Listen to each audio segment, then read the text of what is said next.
Almost 9 years ago, Derek Amato dove into the shallow end of a swimming pool. He awoke 5 days later, and his life would now be just a little bit different. The accident left him with a loss of hearing, memory loss, uncontrollable headaches, and extreme sensitivity to light and sound. His story is currently being shared on 6 different television series, and many of you may recognize him from the Discovery Science Channel's Ingenious Minds TV series, or from his interview with Matt Lauer on the Today Show.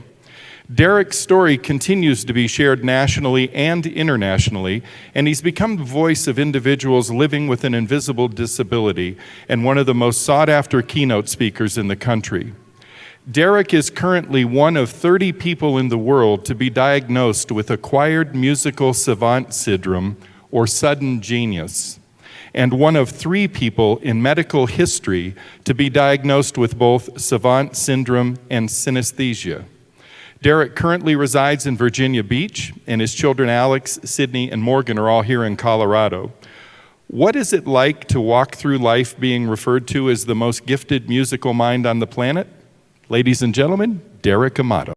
First of all, I want to say thank you to a couple people. I haven't got to see Wayne, and I've been traveling for the last several months, year and a half, filming and recording. And if you don't know, Mandy Harvey, I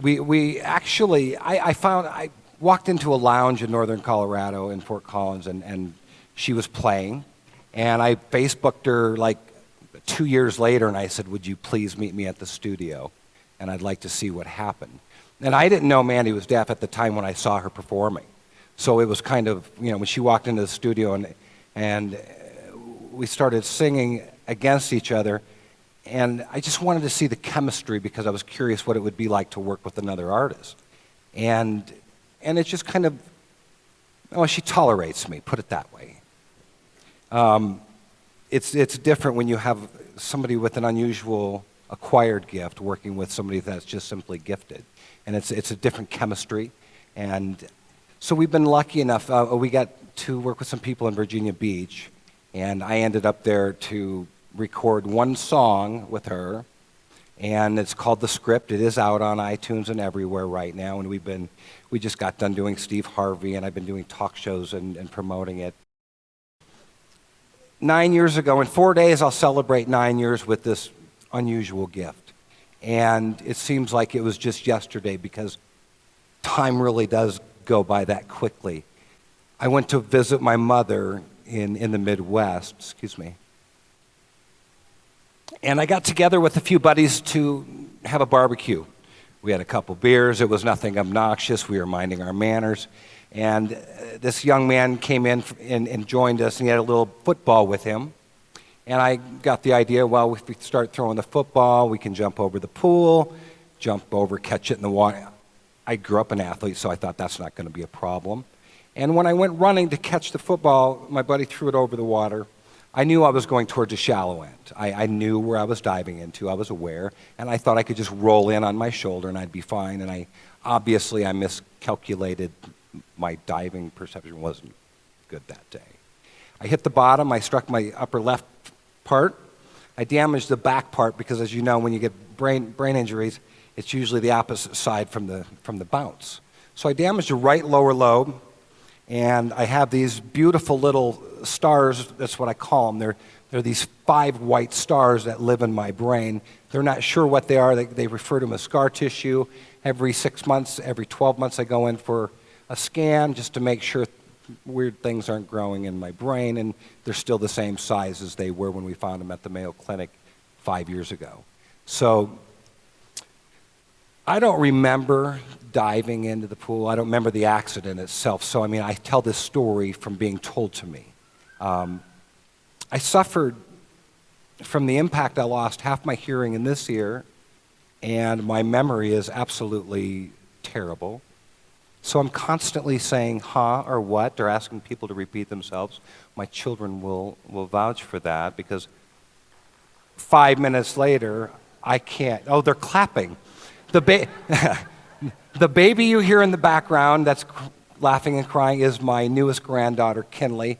And my daughters joined me this evening because I don't get to see them, so they're over there hiding in the corner. So thank you for being here with me.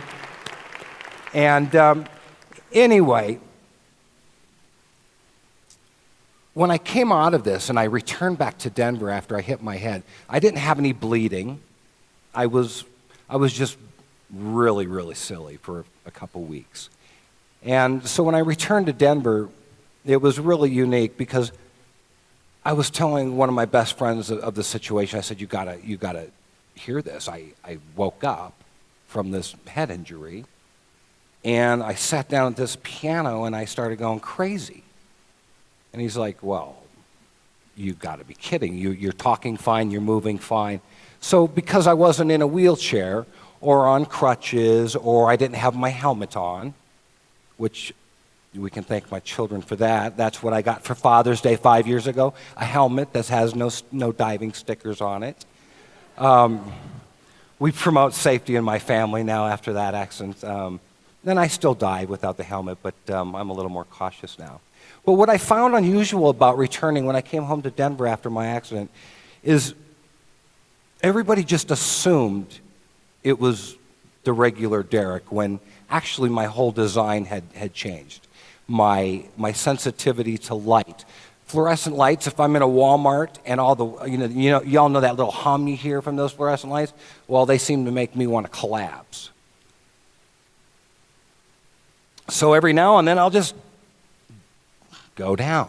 And it's not so bad for me because I don't usually remember the moment. It's harder on the person that's with me because they're freaking out thinking, oh God, do I got to touch him? Do I got to push on him to breathe? Do I got to give him mouth to mouth? It's a weird process. I think it's harder on the people that love us than it is on us that walk in an invisible situation. I wasn't appalled that people assumed that I was just the regular Derek. I was disturbed that the circle of people that surrounded me wasn't looking in close enough to my life to understand what was really going on. It's not just the musical gift to wake up and be able to play the piano or the guitar. I play a handful of these instruments, none of them well, but well enough to make noise and, well enough to do this for a living. I don't have a regular job because there's nothing regular about this. I spend all my time now sharing my story, my testimony in colleges, churches, everywhere. I mean, it's just what I do now because I think that's become my purpose. Now, the doctors don't think this happened on my 7th. I've had 7 head injuries. I seem to have a problem with blocking punches with my face or getting kicked in the head or running into monkey bars. So this was my 7th head trauma. What's really kind of interesting is my first head trauma was, I was in 2nd grade, and I ran into the monkey bars playing kickball, chasing a pop fly.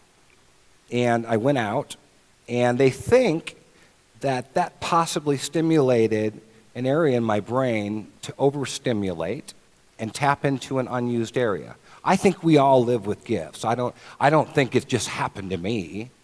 There's 30 acquired savants on the planet. I'm the one that's acquired musical, but I've never looked at it like I'm the only one. I think we all live with the gift, and I think we're figuring out how to tap into those areas. Something that I think is really important that we walk out of here, because I don't want to talk about that we all have an invisible disability because we all understand this. Everybody that's jumped up here has kind of made a point, and I think we all agree. We're all messed up. There's something with each of you have something. Still, there's always something in there, whether we admit it or not. So I refuse to look at this as a disability, and I think it's become my purpose to share a voice for the people that have this disability that can't speak on behalf of themselves or can't share their story and tell you their pain. So do you know that the more we listen to an individual's story and their plight and their problems with their life, it's possible that we will actually enhance the growth of their well-being by simply listening? I mean, I'm not talking like over a beer and a couple of guys complaining about, what's going on with his he's getting headaches or whatever. I'm talking about truly listening to a human being and reaching out and understanding what this person's dealing with. And I think when we get to that level of sharing life, I think this will all become purpose in what we're doing here tonight. So I have kind of dual roles here tonight, or with Invisible Disabilities, because I serve on the board of directors with Wayne and the entire group. So I'm active on the business side, and then I share I bring visualization to the organization with my work when I'm speaking or playing or talking, because everywhere I go, I want everybody to know about what we do. And I think it's important that I share this story with everybody. And I hope when you walk out of here that you share it with somebody, because if there's 272 people, yes, it's exactly the right number I counted. I have a thing with numbers too. It's not just music. No, I don't. I'm just kidding. Sir, you're looking at me like this. None of this is true, is it? Don't worry, I get those emails too. But there's about 267 people in here, and I think if each one of us walk away and tell one person what we've experienced as a group, a family, then maybe they'll tell one person, and it starts that fire of growth. And then I think we start to heal a community. I think we bring visualization to these invisible situations. If you listen closely, as quiet as we can get it without my screaming grandbaby, listen. Just listen for 1 second. Can you hear it? Can you hear it? You cannot. Only I can, dude. Can someone else hear it? See, I'm hearing the symphony. I'm every noise that I hear, raindrops, every time that fork hits your teeth when you take a bite when I'm sitting over here, when you clink the glass on the glass next to it, every single one of those noises are notes, are musical notation to my brain. So I see these black and white squares that go around 24 hours a day, every second of the day. The doctors thought that these squares represented possibly a musical note, one key, one note, one block. Now, after doing studies with Harvard and Quebec, and now I'm doing another one in Miami, now they're coming into this conclusion that maybe these blocks, and there's hundreds of them, and they're going around in a circle right now as I'm speaking to you, and as I've stood here for the last 10 minutes, my brain is composed probably 5 different entire pieces, not just a violin line. Every single instrument in that symphony has been produced in my brain. My abilities don't give me the option to capture it all, because the muscle memory that comes with playing piano, it's a learned skill, and my hands can't capture all those squares. So they're trying to figure out how to understand every one of these little black and white squares that I see. So they diagnosed me with synesthesia, which is when I had that first accident when I hit my head when I was a kid, when I would get very angry, I would taste car exhaust, gasoline smell. And I would taste that when I would get really, really frustrated, like playing sports or angry with another child. And I never told anybody, because I just thought it was weird. I thought, wow, I can taste gasoline when I get mad. That's a little different. You don't tell everybody that. You just don't walk around. And I shared this with a doctor, so they sent me down and we did these studies, and then I just got back from Miami, and I did this long battery of tests. And come to find out, now they think I have 2 to 3 different shapes of synesthesia, because my battery test came back off the charts. And I'm just a regular kid. I grew up in South Dakota. I got a farming family, man. I got regular children. I have a regular mom and dad. Nothing was really different about my growing up. But now they're thinking that this is relating to that very first accident. And maybe that gift was stimulated on my first accident. Now they think that this could possibly be a dual situation. Synesthesia with Savant syndrome. There are 30 savants acquired, and then there are 100 total savants. So we all remember Rain Man, right? So when I had my accident, the first thing that came to my mind is, who in the hell can I tell that's not going to think I'm nuts? Because I woke up that next morning after I found out I could play the piano, and I told my mom, I was like, you're never going to believe this, man. I'm whacked out. Not only I have black eyes and my head's swollen like someone just beat me with a crowbar, but I can play the piano now, Mom. And she's going, we should have coffee and talk. I have coffee with my mother on the phone every day. I have for the last 20 years of my life. It's just what I do. I'm a mama's boy. Right? There should be more mama's boys, right? We have a hard time getting a date because we never move out until we're like 45. I think what's important is to understand about this giftedness is you can't see it, and you may think you can hear it. And I know we all hear something. You hear the buzzing of the lights. You hear people breathing and clicking their forks and whatever they're doing. But I'm hearing these notes 24 hours a day. I sleep about 4 hours a day. I start my day at 3:15 in the morning, every day, 7 days a week. And I have a routine. I get my coffee, I go to the piano, I play for an hour and a half, I return emails, I do radio interviews, I do blah, blah, and this takes me up to 11 p.m. And that's when I finally crash. Because my brain doesn't stop, and finally I get so overstimulated and excited because I can't wait to get to work. I love my job that much. TV and Hollywood really isn't my thing. I love being on a stage, I love to perform, I love to speak and entertain, but my real life is, believe it or not, very regular.